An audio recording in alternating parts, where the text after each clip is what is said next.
All right, $3,300 spent to bring back $9,000 in sales on a branded Shopify store. I want to take you through this example. I want to talk about what it is I'm doing inside of here. Now, this is actually an e-commerce store that I've been running for quite some time. And the reason I mentioned it's branded is because we have done a lot of sales for a very long period of time in this industry. And what we've done is we've worked on deals with our suppliers for custom packaging. We have 4 to 7 day shipping to most countries, even with all the COVID stuff going on right now. And we've definitely put a lot more attention on a few things. The website, which is something that I normally don't worry too much about until we're making sales. So obviously, we did go back and put attention on it.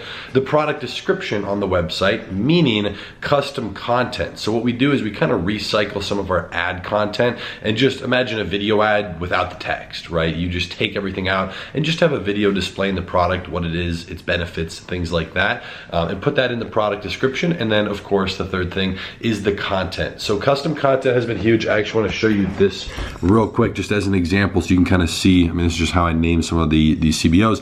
However, CBO on 3 different retargeting audiences. This is a 4-picture carousel. So most of these other things are video ads. You got worldwide lookalikes on add to carts running at 75 a day, and this is just testing different audiences. These are actual ad sets. So you can see these are the campaigns for the individual ad set budgets. So testing a bunch of the different add to cart lookalikes, different purchase lookalikes, and seeing what it is that can work. So as you can see here, Facebook's obviously not perfect with their tracking, so it might have been a couple hundred higher or lower. Regardless, $3,300 spent to bring back $9,000 in sales. That's nearly a 3 ROAS, which is a very scalable number. So you guys know me, I've talked about this on the channel. As long as something's profitable and you can hold a 20% plus margin, then you should definitely scale, because you need that buffer of 20%, especially with Facebook, to account for their fluctuation, to account for your operational expenses, eventually for paying yourself out. There needs to be a profit margin there, for sure. You can't really get around that. So making sure that you're at least above a 2. It does depend on your product cost as to what you can get for your margin. But for this store, it's 18 to 21% of our revenue. So our product cost isn't exactly that large. I say a good rule of thumb is don't go over 35%. That just makes it more difficult to be consistent day in and day out. So I want to leave you with a quick tip here on this example, besides kind of what we're doing in here. So take a look at this. These are a mix. You have multiple CBOs as well as multiple ad set budget campaigns, okay? And what I do is I'll take these individual ad sets. Let's pull these. So this will get launched first. So I'll have a campaign that's running just with many ad sets. Now, pretty much all these have been turned off as to right now, just because I don't really need them and they're low budget. So, I mean, it's not gonna make that much of a difference, but I'll test them and figure out which audiences are working, right? So for an example, the 3%, and these are all worldwide. Haven't even tested other countries, top 5, just US. I haven't gone individual. This is just with worldwide on a 3%. It's working, and if we change it to lifetime, a lot of these other ones have worked as well. So we can kind of see which ones inside of here are performing. And I mean, that's great. That right there is, what is this, a 2.17? You get to see which audiences are working and which ones are working consistently.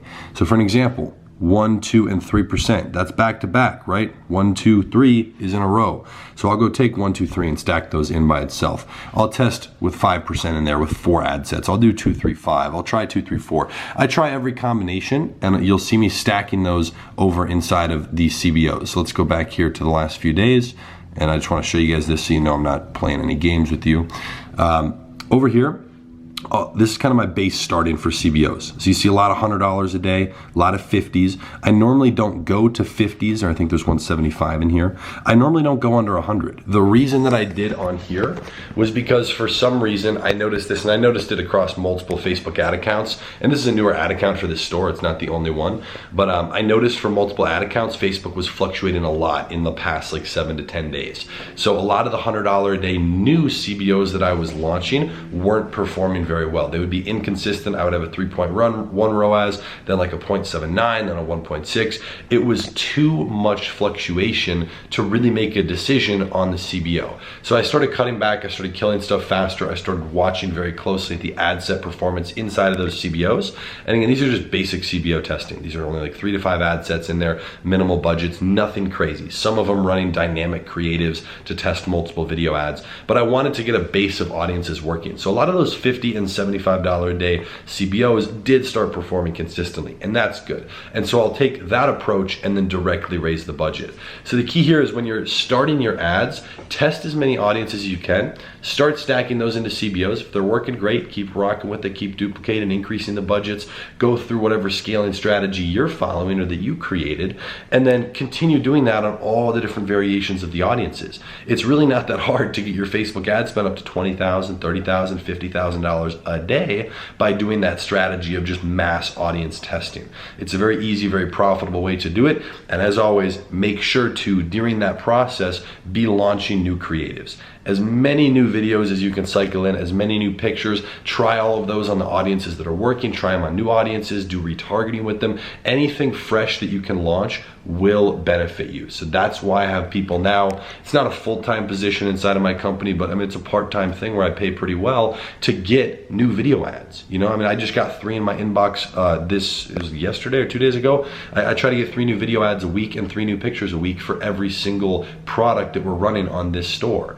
It's nothing crazy. Some weeks will be more because we'll have testimony review videos.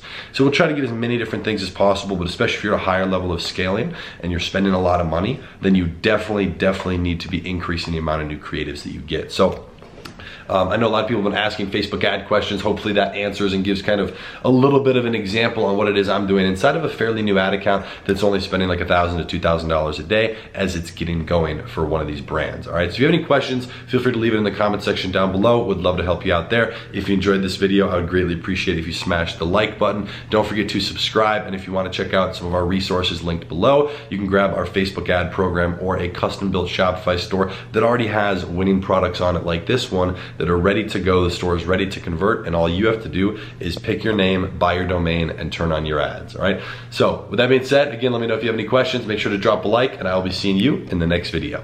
Peace.